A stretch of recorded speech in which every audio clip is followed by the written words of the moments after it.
नगर पहुंची आध्यात्मिक जन जागृति पदयात्रा, जिसका विकासनगर के डाकपत्थर चौक पर शाम 4 बजे हुआ भव्य स्वागत। इसके पश्चात पदयात्रा विश्राम करने हेतु लाइन जीवनगढ़ के गौरीशंकर मंदिर में पहुंची, जहां पर कथावाचक आचार्य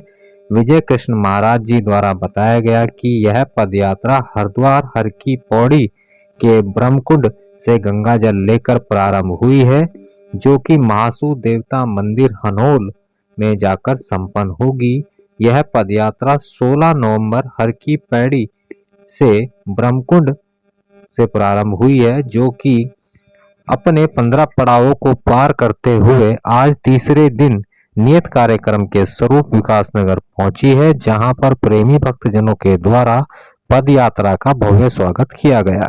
इसी क्रम में यह पदयात्रा 30 नवंबर को हनोल मंदिर में जाकर संपन्न होगी, जहां पर ब्रह्मकुंड से लाए गंगा जल से भी सभी देवी देवताओं का जलाभिषेक किया जाएगा। साथ ही उनके द्वारा बताया गया कि समाज में आध्यात्म की जनजागृति करनी है, जिससे समाज में व्याप्त सभी विकृतियों का नाश हो और यह पदयात्रा जनजागरण कर हर व्यक्ति को आध्यात्म से जोड़ने व उसका कल्याण हो के लिए निकाली गई है, ताकि समाज में सभी का कल्याण हो सके। देखिए, ये हमारी जो पद यात्रा है, आध्यात्म जन जागृति पद यात्रा चल रही है और इस यात्रा में हरिद्वार से ब्रह्मकुंड से गंगा जल लेकर के हम लोग निकले हैं और हमारे साथ अनेक प्रभु प्रेमी जुड़ रहे हैं। आध्यात्म जन जागृति करनी है, जिसमें आज समाज में अनेक प्रकार के विकृतियाँ, नशे को लेकर के व्यसन, अनेक प्रकार की जो विकृतियाँ चल रही है, व्यसन चल रहे हैं, उसके परिप्रेक्ष्य में हम लोग ये पद यात्रा कर रहे हैं, ताकि जन जागरण हो, हर व्यक्ति जो है आध्यात्म से जुड़े और अपना कल्याण करें। और ये गंगा जल लेकर के हम लोग हरिद्वार से हनोल के लिए पैदल निकल पड़े हैं और सभी प्रभु प्रेमी इसमें जुड़ रहे हैं। पर्यावरण को हम चाहते हैं कि पर्यावरण की रक्षा, पर्यावरण बचाव हो, पर्यावरण प्रदूषित ना हो, ऐसे अनेक हमारे इसमें उद्देश्य हैं। इस यात्रा के माध्यम से, पद यात्रा के आध्यात्मिक पद यात्रा के माध्यम से आप समाज को क्या संदेश देना चाहेंगे? समाज को यही संदेश है कि घर से बाहर निकल करके, जब आप बाहर निकलते हैं, आप सांसारिक दृष्टि से ही नहीं अपितु एक बार आध्यात्म दृष्टि से भी आप बाहर निकलिए। और जब आप आध्यात्म दृष्टि से बाहर निकलते हैं तो आपको पता चलता है कि हम हिंदुत्व, हम जो हिंदू हैं, हम जो सनातनी हैं, हमारे अनेक 16 संस्कारों में हमारे अनेक हमारे जीवन की परिकल्पना, हमारे जीवन का सार छुपा हुआ है, लेकिन हम समझ ही नहीं, हमारी भाग चांद तक है, लेकिन यहाँ कैसे रहना ये हमको अभी तक पता नहीं है। तो हम लोग चाह रहे हैं कि जन जागृति के माध्यम से ये जो हमारा पर्यावरण है दूषित ना हो और अनेक व्यसन हैं जो आज हमारे प्रतिष्ठित देव मंदिरों में अनेक प्रकार की जो बलियां दी जाती है, उस बलि को बंद करना है, पशु बलि ना हो और यमुना जी की आरती नित्य प्रति हो। जैसे हरिद्वार की महिमा है, ठीक उसी प्रकार से हरिपुर की भी महिमा हम लोग चाहते हैं कि ऐसे ही हरिपुर घाट में भी माँ यमुना जी की आरती हो। जैसे कि आज की जो युवा पीढ़ी है, खास करके जो है नशे के गिरफ्त जाने के साथ साथ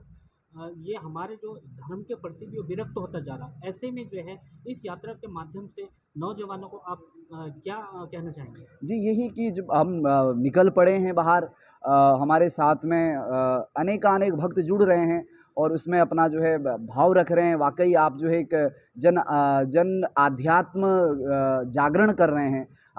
जब आध्यात्म की दृष्टि से, आप आध्यात्म की दृष्टि से आगे बढ़ोगे तो निश्चित ही ये व्यसन जो है, ये अनेक प्रकार की कुरीतियाँ खत्म हो जाएगी। इसमें चेतना मन में जागेगी तो व्यसन जड़ हो जाएगा। किसी भी प्रकार का व्यसन हो, वो जड़ हो जाएगा, खत्म हो जाएगा और जब दीपक जलेगा तो निश्चित ही प्रकाश होगा।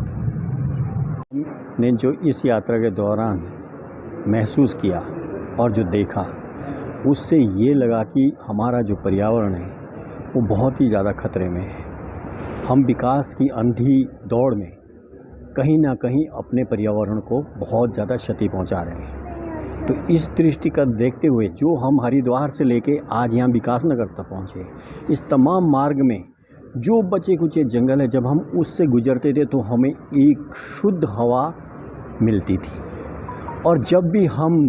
अन्य कहीं कस्बों में या हाईवे पे निकलते थे तो वहाँ पे प्रदूषित हवा का हमें सेवन करना पड़ा। तो इसी मकसद के साथ, इसी उद्देश्य के साथ हमारा यही आह्वान है कि हम अंधी दौड़ विकास की ना करें, हम एक संतुलित विकास की सोच रखें, जिसके कारण जो है हमारा जो असली पहाड़ है, हम चाह रहे हैं, इसका मकसद ये भी कि हम प्लेन से पहाड़ की ओर ऊपर को विकास की दृष्टि सोचें। प्लेन का विकास बहुत आसान है, लेकिन पहाड़ का विकास तभी होगा जब हम यहाँ से ऊपर को महासू देवता, केदार धाम, बद्री धाम, यमुनोत्री, गंगोत्री, जब हम उसका विकास करेंगे, हम उस तरफ को जाएंगे, रिवर्स प्लान जिसे कहते हैं। इस स्वच्छता जिस तरह से आपने पर्यावरण को लेकर के आपने कही, इस पर्यावरण हमारा यही संदेश है अपने जितने भी हमारे युवा हैं, युवतियाँ हैं, उनको हमारे इस सनातन धर्म की जागृति, आध्यात्म की जागृति के माध्यम से कि हम हमारे जो देवी देवता हैं उनके महत्व को समझें, मंदिर के महत्व को समझें, हम एक अनुशासित जीवन जिएं, रोज मंदिर जाएं। जब अन्य धर्मों में हमेशा 5 बार कहा जाता है कि पूजा की जाती है, तो हम क्या एक बार भी मंदिर दिन में नहीं जा सकते हैं? ये सबसे बड़ा सोचने का विषय। इसलिए हम आध्यात्मिक जागृति, जन जागृति चाहते हैं, चेतना चाहते हैं, जिससे लोगों के अपने सनातन धर्म की तरक्की हो, प्रगति हो, और हम पुनः उसी जो वैदिक सभ्यता थी, ऋग्वेदकालीन जो सभ्यता थी, जिसमें सनातन धर्म था, उसमें सब समान थे, किसी भी तरह की छुआछूत इस तरह का वो नहीं था। हम इसी प्रकार का संदेश देना चाहते हैं।